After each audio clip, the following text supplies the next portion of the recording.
Today is June the 16th, South African Youth Day. Right now, across our country, stadium seats are filling up.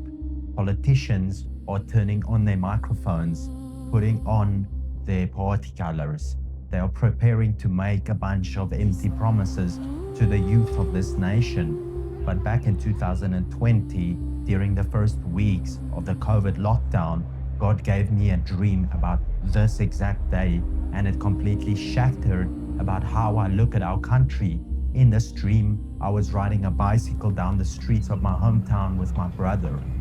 We turned a corner, and suddenly thousands of young people from Gen Z were standing there, layer upon layer of them, organized by their birth years from the years 2000, 2001, 2002, 2003, 2004. It went on and on and on like a sea of people, and I felt the burning fire in my chest to scream out the gospel of Jesus to them. I jumped off my bike and I opened my mouth to speak, and nothing came out. My mouth was completely full. I was chewing on something heavy, blocking my throat, choking my words. I stood there, totally mute. While the police car rolled in, they scattered the crowds. I woke up grasping for air. The reason you click this video on Youth Day is because you are living out that exact same nightmare. You look at the chaos, the lack of jobs, and the brokenness in this nation, and you feel a pull inside your chest to do something massive. But when it is time to stand up, you are paralyzed. Your mouth is full of the world's static, fear, and distraction. And by the end of this video, you will understand that the future of this generation is not in a political game. You will see exactly how God is setting you up to proclaim his message, and how you will recognize your own mandate in the middle of this chaotic world. Do not blink. Let's look at the hard truth of this Youth Day. Most of you are spiritually mute. You tell yourself you want to change our country. You want to build a business, create media, or lead people to the truth of God. But look at what you are chewing on. You are spending hours a day consuming digital garbage. You feed on the opinions of culture. Your throat is choked with the anxiety of this economy, the political news, and the fear of what people will think about you. In my dream, that massive crowd of Gen Z was perfectly organized. The assignment from God was clear, but I was completely useless because my mouth was full of noise. If you do not intentionally spit out the distractions you are chewing on, you will stay quiet while your generation suffers. God cannot use a voice that is constantly chewing on the world's garbage. 3 years passed and it was June 16th, 2023, Youth Day. I was out with a ministry team for an outreach, and suddenly we are walking down a street. It feels weirdly familiar. I looked around and it is the exact route from my lockdown dream. We get pushed right into a massive political tent. The official ANC National Youth Day celebration.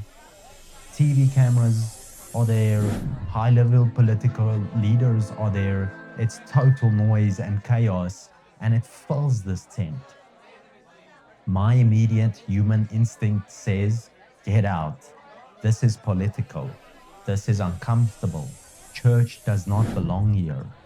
But this is exactly where you miss God's setups. We expect God to move in a quiet, perfect church building. But when he sets you up to impact a generation, the room will look chaotic. It might look like a secular trap, a difficult workplace, or an awkward meeting, or a national holiday ran by politicians. Your ego wants a clean stage, with your name in lights. But God places his servants in the middle of the noise to shift the attention back to Jesus. If I had relied on my own logic that day, I would have walked out of the very room God prophesied I would stand in. I want to tell you this: stop waiting for a perfect setup. Just 10 minutes before the main program started, my name was unexpectedly added to the official schedule. I had to walk up to that microphone in front of some of the biggest political voices in this country. My mouth wasn't full anymore. The 3 years of waiting had emptied out my fear. God was busy preparing me, and when this moment came, I didn't give a safe, polite, political speech. I didn't use the religious language. I looked at that room of young people and the future generation of this country, and I declared the exact word I told the police captain in my dream years before. The blind will see, the lame will walk, and the deaf will hear.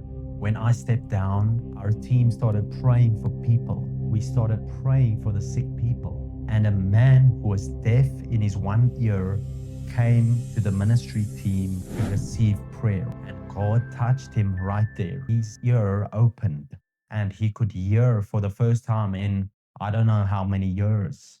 That miracle didn't happen at a church altar. It happened at a political youth day rally.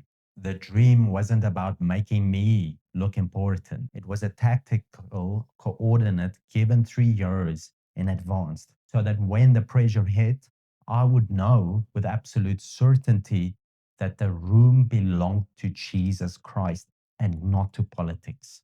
This is definite proof of how God's system works. God is not silent about our generation and the youth of South Africa. We are just full of static. In Joel chapter 2, and again on the day of Pentecost in Acts chapter 2, God makes a massive promise to the youth. God promises that he will pour out his spirit on all flesh. The youth, the young sons and daughters will prophesy. Your young men will see visions, and your old men will dream dreams. This is not just a religious cliche, it is an active operation from God for your life right now. But to navigate it, you need a system. First, you must clean out what you chew on. You must separate yourself from the digital noise trying to influence you. Second, you must document what you receive from God, especially dreams and visions. Because if I hadn't kept that dream and wrote it down for 3 years, I wouldn't have recognized the setup when I walked into it, into the tent. I would have fled instead of stayed in the room where God has called me into. Third, you must remain where it's uncomfortable. We do not need boldness if there's not circumstances that lead to being scared. And this is why we must stay in that room even though it is uncomfortable. Daniel stayed in the lion's den.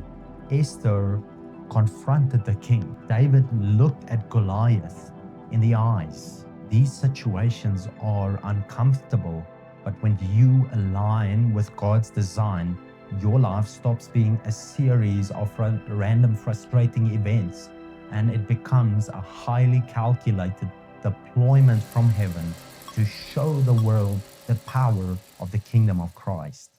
I want to remind you that this Youth Day, you don't need another political speech. You don't need more promises from the world. You need to learn how to hear, taste, and understand how God is speaking to you so you can step into the moments He has prepared for you, whether it be business, whether it be kingdom, whether it be that dream God has put in your heart since an 8-year-old. But for this to happen, you have to train your ears to clean out the static. I have built a complete practical framework to help you in this spiritual alignment. It is entirely free. Do this right now. Open your phone, head to Instagram, DM the word course. The moment you send me the word, you will receive a message directly from me to help you empty out your mouth of the world's noise and hear his voice clearly. Go do it now, and I'll see you in the course.